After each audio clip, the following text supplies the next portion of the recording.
Students, in the last class we discussed about the three description styles in VHDL.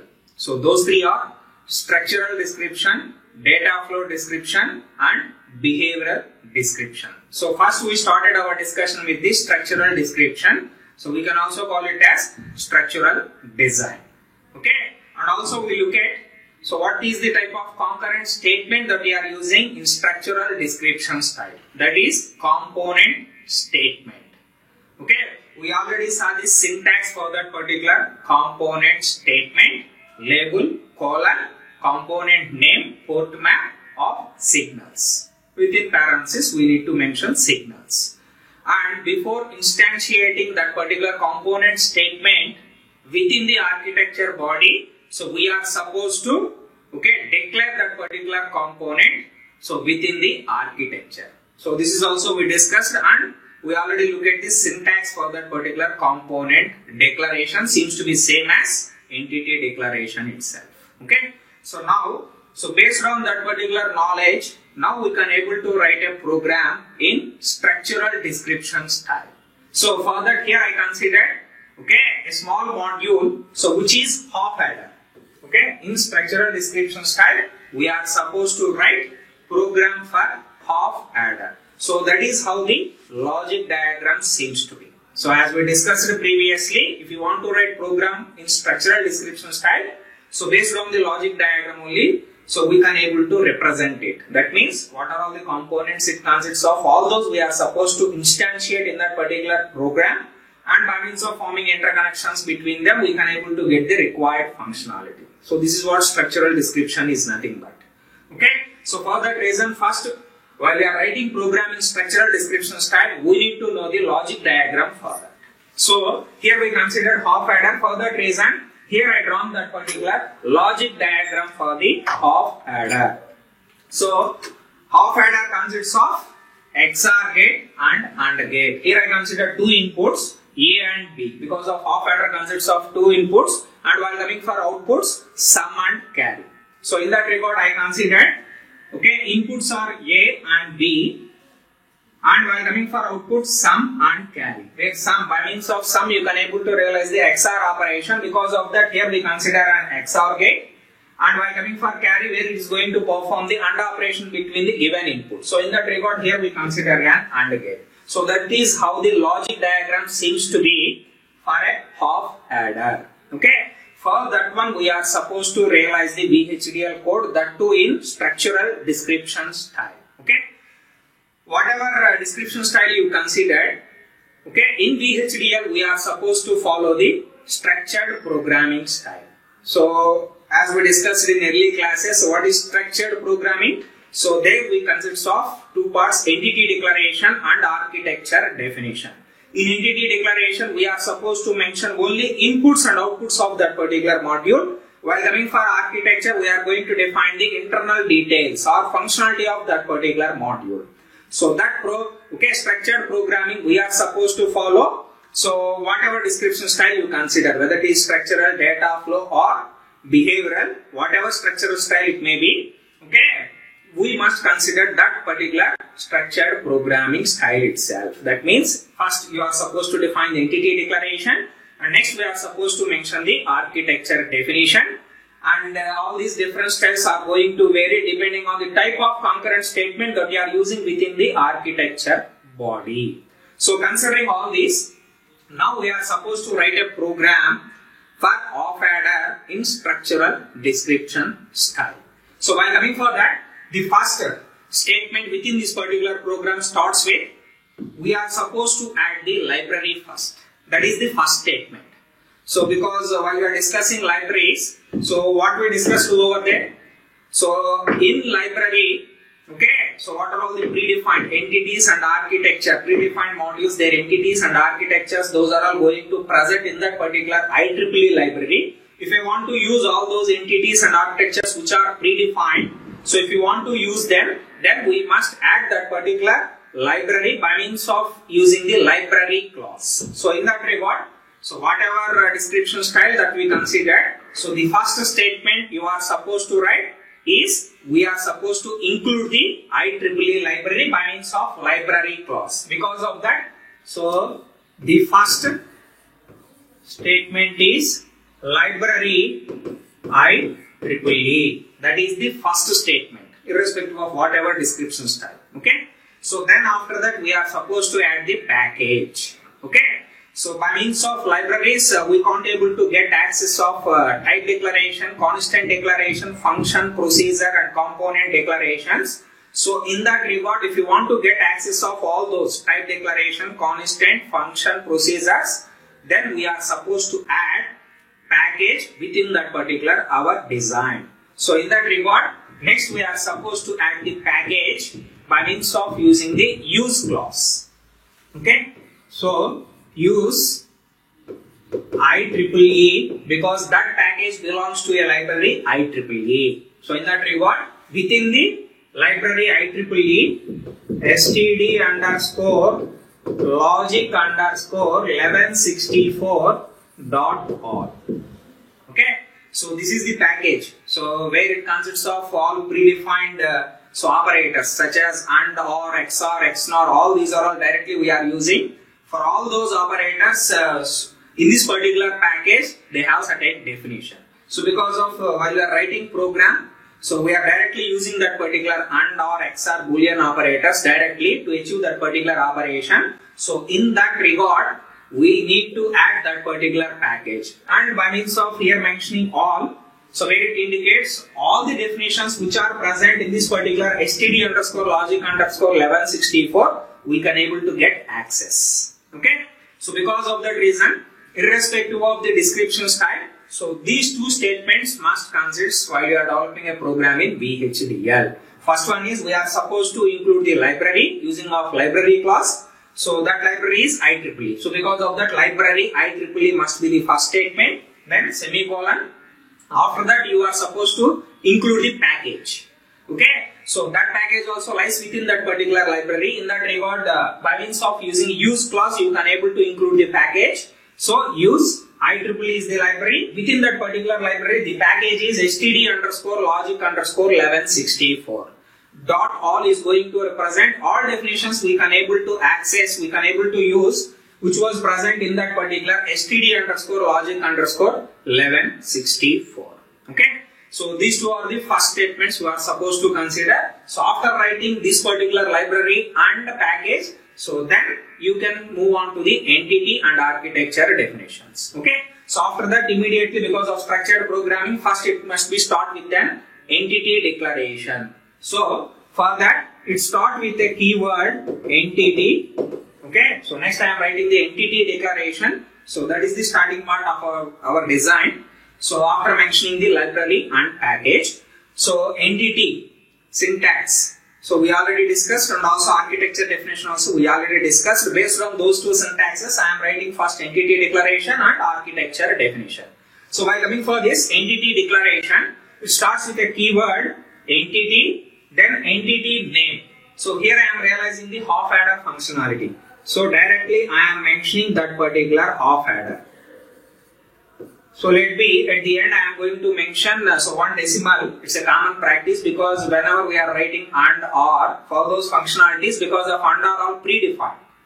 Okay. So in that regard, to make those two, what are all the predefined and user defined identifiers to differentiate between them. So in a common practice, at the end we are supposed to place a decimal. Okay. Anyway, half adder is not a predefined keyword. So, but in general practice for AND and OR, we are supposed to add 2 or 3 at the end. In the same way, here also I included half adder 1 that I consider. So anyway, this is an user defined identifier. So any name you can able to consider. Here I assume that particular entity name is half adder 1. Okay. Then after that, entity name is keyword. Then in entity, we are supposed to mention the input and output signals of that particular module. So while you are writing entity, so what you are supposed to think is, we must consider this whole thing is a black box.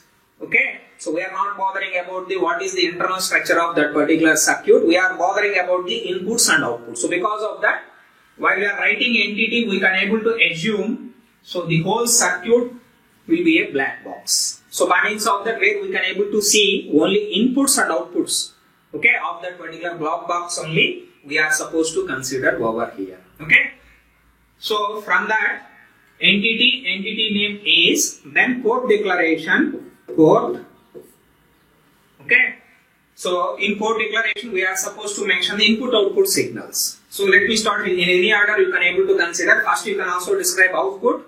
So then input, any order you can able to describe. Anyway, I am considering from input side A, comma, B. So colon, signal names. There I mentioned signal names as A, comma, B. So because of that, I wrote that particular one, A, comma, B, colon, mode. So these two are inputs. So because of that mode, I mentioned it as in. So after that, mode signal type. Anyway, A and B, for this we are going to apply zeros and ones. Okay. So in that reason, so you can able to apply type as bit. But anyway, instead of bit, majority cases we are going to consider the user defined type, which is std_logic. So in that regard, here also I am considering the same. So the type I am going to mention it as std_logic, semicolon. After that, so because still some more signals I am going to represent, because of that, after mentioning each and every signal, so we can able to describe it as semicolon. So if you want, you can also able to write these two separately. First A in std_logic, second B. In that fashion also you can able to write it. But if you mention multiple signals with a common mode, then simply separated with a comma also you can able to represent. To reduce the number of statements, this is the better way. Okay. And after that, next, so what it consists of outputs, sum and carry.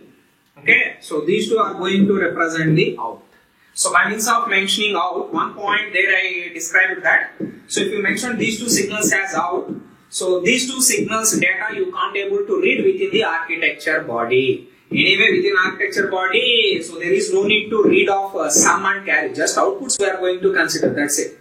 By means of reading those values, any additional operations we can't able to perform on sum and carry. So in that regard, we can able to consider sum and carry. Okay, out. Okay, wherever these values we are supposed to use in our architecture body, we are supposed to read means then here I am supposed to mention it as mode as buffer. Okay, but anyway, in this particular case, out. Okay, so out, and once again here I am considering the type as std_logic. So with this, port declaration is over. Inputs and outputs I mentioned. So because of that, here you are not supposed to place a semicolon after closing the parenthesis only. So you need to consider that particular semicolon. Then, so entity declaration is, then port declaration completed. After that, we are supposed to end that particular entity. So with a keyword end, entity name. The entity name is half adder 1. Okay, so with that I completed the entity declaration part. So then after that, so we are supposed to write the architecture definition. So we already saw the syntax for that. So architecture definition starts with the keyword architecture.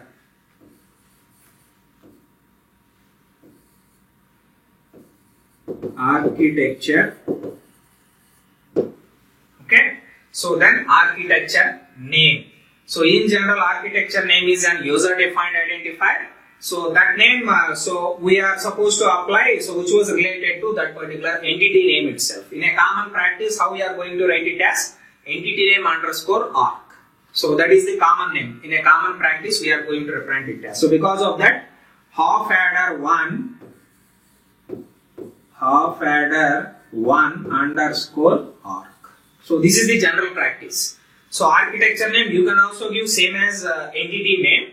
So but okay, to differentiate those two, we can mention it as _arc. Simply we can able to add entity name for that. So that you can able to consider it as the architecture name. So here I mentioned architecture name as half adder 1 _ arc. So that is the common practice. So whatever entity name we mention _arc only you are going to, in addition to that particular entity name, you can able to consider it as the architecture name.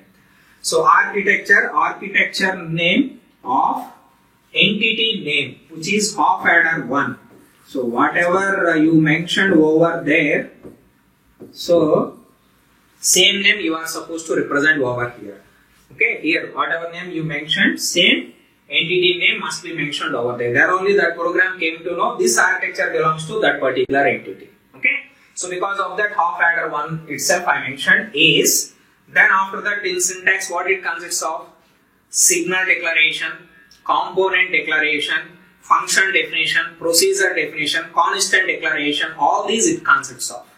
So if you look at this particular structure, so there is no need of any internal signals and no need of additional types are required because std_logic with that itself we can able to achieve the required functionality. So in that regard there is no additional types are required, and also signal declaration where in addition to A, B, S, C, if there is any additional signals are required, then we can able to declare them. But here there is no need of additional signals other than A, B and sum and carry. So in that regard signal declaration also not going to present, and functions and procedures also here we are not going to use at all. So in that regard, so one more thing is component declaration, and we already studied that in the last class. While we are instantiating a component within the architecture body, so before that we must declare that particular component. So component declaration, so we are going to place before the architecture body. So in that regard, after writing this particular architecture and architecture name of entity name is, so next we are supposed to declare the component. So what is the syntax for that? It seems to be same as the entity declaration itself, but instead of entity there we are going to mention component. So component declaration. What are all the components that I am supposed to declare? Here I am using two components within this particular one. So one is 2 input XOR gate, second one is 2 input AND gate. Those two I am supposed to declare first. So anyone you can able to consider. Let me start with XOR. So that component declaration starts with a keyword component, then component name XOR2. Okay, because XOR is a predefined. Okay, so predefined keyword. So in that regard, you should not simply mention XOR. In addition to that, any disk also you can able to represent. Okay, so XOR2 that I mentioned because of 2 input XOR. No, there I have to realize. So component XOR2. Okay, so component name and port. So port of inputs and outputs. Let me here I considered ABS. So this component must be predefined. Okay, so because here I am not going to write any program for XOR and AND gate, but while you are using any component over here, while you are declaring, so it must be predefined in the same work library. Okay, that means before executing this particular program, okay, we are supposed to write XOR gate, 2 input XOR gate and 2 input AND gate functionalities we are supposed to write, and we are supposed to compile them.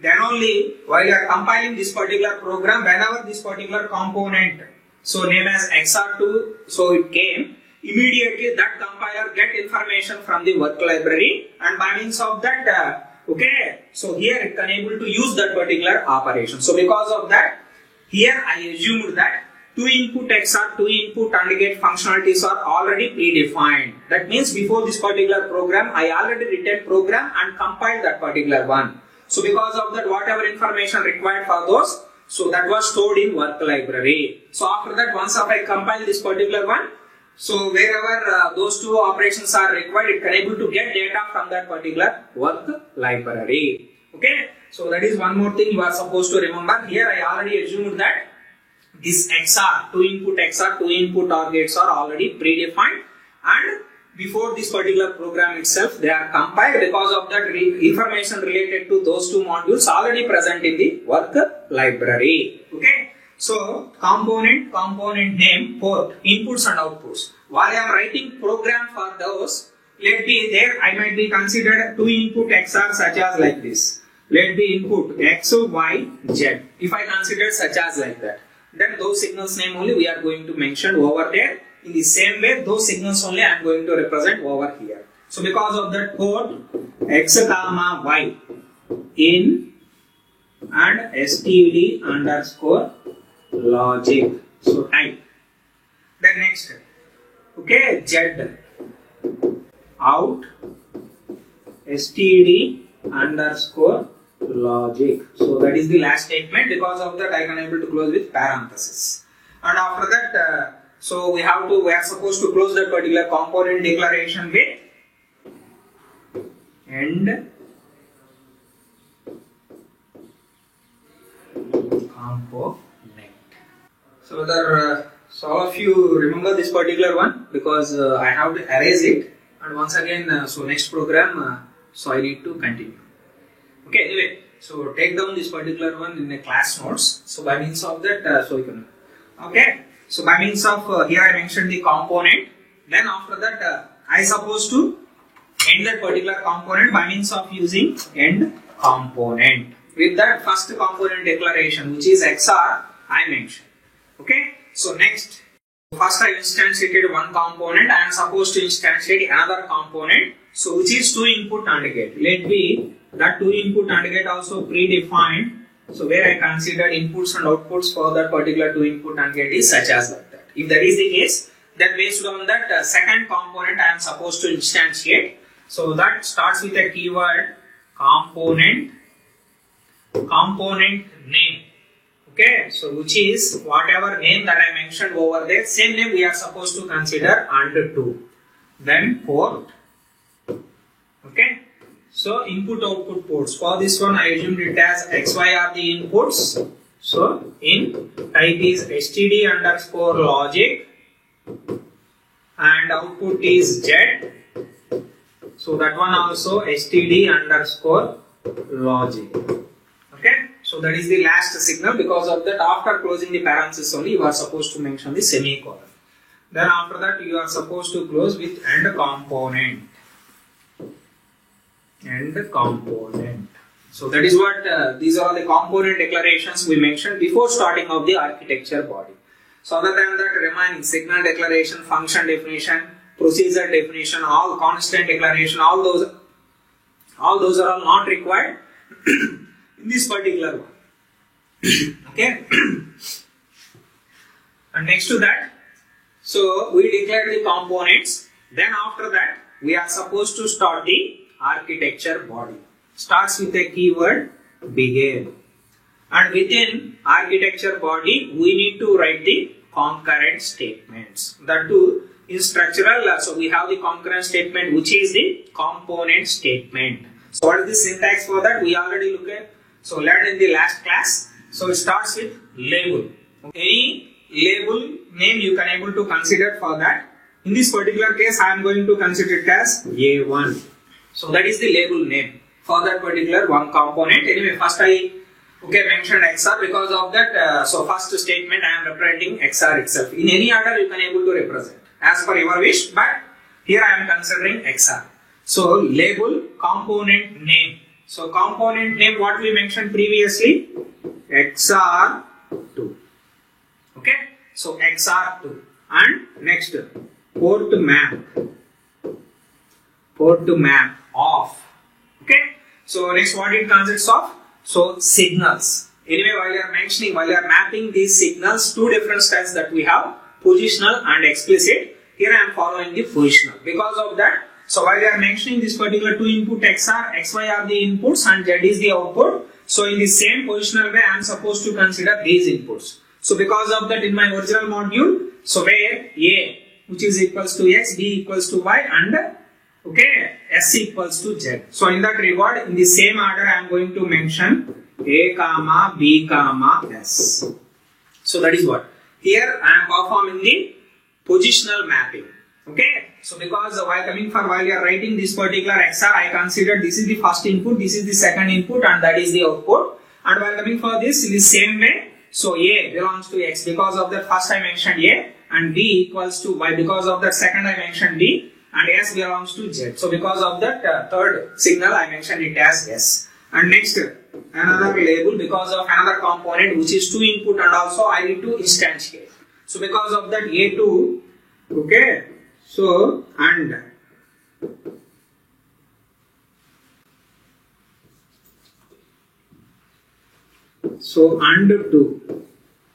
to port map of. So here also it consists of inputs A, B and C. Okay. Then after that, these 2 are the components only that I am using in that particular half adder. So because of that, after instantiating those 2, then we have to close that particular architecture body. Okay, anyway, architecture body, so we can able to close by means of considering the end architecture name, where architecture name for this particular one is half-adder 1_arg. Okay, so this is how to write a program in structural description style. So within the architecture body, we are supposed to mention, so what are all the components we considered in that particular, okay, structure, half-adder structure, those components we are supposed to represent, and in any order you can able to write that particular component statements. Okay, so this is what regarding the half-adder, so while in the case of structural description style. Okay, anyway, thank you very much.